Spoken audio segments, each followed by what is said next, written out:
আমি তো জিরো থেকে বাচ্চা নিতে চাইছিলাম। এখন কীরকম কি আপনি ওই বাচ্চাটা বোর্ডিং করেন, কীভাবে কি ওষুধ খাওয়ান, কীরকম কি আপনি খামার করিয়া কীরকম কি লাভবান নাকি লসে দিক না? আমি তো চাই একটা ছোটোখাটো খামার করতে। আসসালামু আলাইকুম। আলহামদুলিল্লাহ, আল্লাহ তালা ভালো লাগছে। যাই হোক, আপনি যেমন একটা পরামর্শ জানতে চাইছেন আমি কী করিবেন, আপনি এটা দেখ। আলহামদুলিল্লাহ, এই জিরো বাচ্চা আমি বোর্ডিং করি, ওইটা যাইয়া 10 দিন বোর্ডিং করি। 10 দিন বোর্ডিং করার পরে আমি 10 দিনের মধ্যে 4টে ওষুধ ব্যবহার করি। 4টে ওষুধও ব্যবহার করি পুরো ফুল 10 দিনে। এর ভিতরে হইলে যাইয়া একটা হলো সেবাওয়ান, এইটা 10 দিন আমি ব্যবহার করি। এইগুলো যাইয়া 1 লিটার পানিতে 1 গ্রাম, সকাল বিকেল 3 বেলা। এরপর একটা ওষুধ ব্যবহার করি, এটা হইলে যাইয়া লাইসোভিট। লাইসোভিটটা হইলে যাইয়া এটা 4 দিন চলবে, এটাও 3 বেলা চলবে, কিন্তু 4 দিনে দেখা যাইতেছে যে মানে এইটা 3 বেলা চলবে, কিন্তু 4 দিন পরে এটা অফ হয়ে যাবে, ওষুধটা আর চলবে না। এবার 3 নম্বর ওষুধ হলে থাবিন। থাবিনটা চলবে 10 দিন, কিন্তু 10 দিন সকাল বিকেল চলবে। এটা সকাল বিকেল চলবে 10 দিন, কিন্তু 3 বেলা না। এটাও 1 লিটারে 1 গ্রাম। আরেকটা ওষুধ চলবে হইলে দিয়া রেনামক্স। রেনামক্স ওষুধটা চলবে হইলে দিয়া এটা 10 দিন, 10 দিনে 3 বেলাই চলবে। এটাও 1 লিটারে 1 গ্রাম। আর এই যে বোর্ডিংটা হইলে যে এই যে বোর্ডিংটা যে করছি, বোর্ডিংটার নিচে কিন্তু তুষ, এটার ভিতরে তুষ, কিন্তু একদম তুষ। এই তুষটা হইল গিয়া এইটার আপনি একটা কাজ করতে হবে। অনেকে এইটার তুষ দিয়ে এবার পেপারের কাগজ দিয়ে এবার বোর্ডিংটা করে। তা পেপারের কাগজ দিয়ে বোর্ডিংটা করলে বাচ্চার ক্ষতি হয়, প্যারালাইসিস হওয়ার একটা সম্ভাবনা বেশি থাকে। গাছের গুঁড়ি দেওয়া যাবে না? না, গাছের গুঁড়ি বোর্ডিংয়ের মধ্যে ব্যবহার করা যাবে না। কারণ হইল গিয়া এইটা একটু তাপটা গরম রাখে।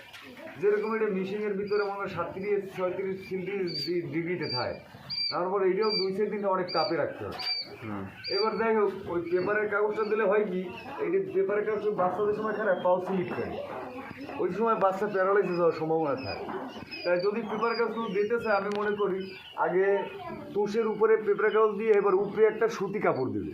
তা আশা করা যায় যদি এইভাবে বোর্ডিং করে ঠিক মতো 3 বার যদি পানি দেয়, ওষুধটা ঠিক মতো, আশা করি যে 500 পাখিতে আমার বোর্ডিং করলে 5টা পাখি মারা যাইতে পারে না। মানে আমার দ্বারা আমি বললাম, আমার এখন পর্যন্ত কোনো সমস্যা হয়নি।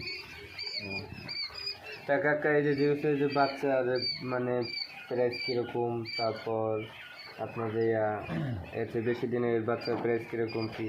এখন বিষয়টা হলো কি, এটার দামটা তো এক রকমের থাকে না, আপ ডাউন করে। যেরকম আমি আর জিরো বাচ্চা বেচতে আছি 12 টাকা পিস, বোর্ডিং সেশনটা বেচতে আছি আমি মনে করেন যে 30 টাকা পিস, এরপরে 25 দিনের বাচ্চাটা বেচতে আছি 50 টাকা পিস।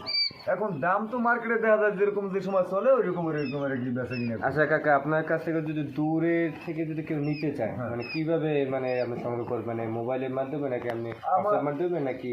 আমার মোবাইলে কি কোনো এই অ্যাকাউন্টের নাম্বার দেওয়া আছে? হ্যাঁ, আমার মোবাইলে স্ক্রিনে নাম্বার দেওয়া আছে।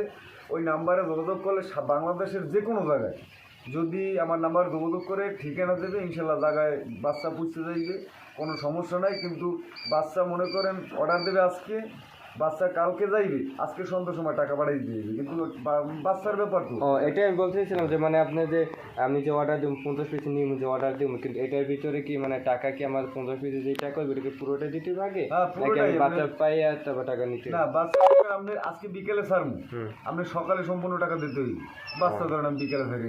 আচ্ছা, এইরকম কথা। বিষয়টা হলে বাচ্চার ব্যাপার। আপনি একটা বাচ্চা অনলাইনে যাইবে, একটা বাচ্চা দুটো অ্যাক্সিডেন্ট হইতেই পারে, স্বাভাবিক, এটা কোনো ব্যাপার না। যাই হোক, আমার ঠিকানা হইলে যাইয়া বরগুনা থানা, বরগুনা জেলা, মাইঠা চৌমনি।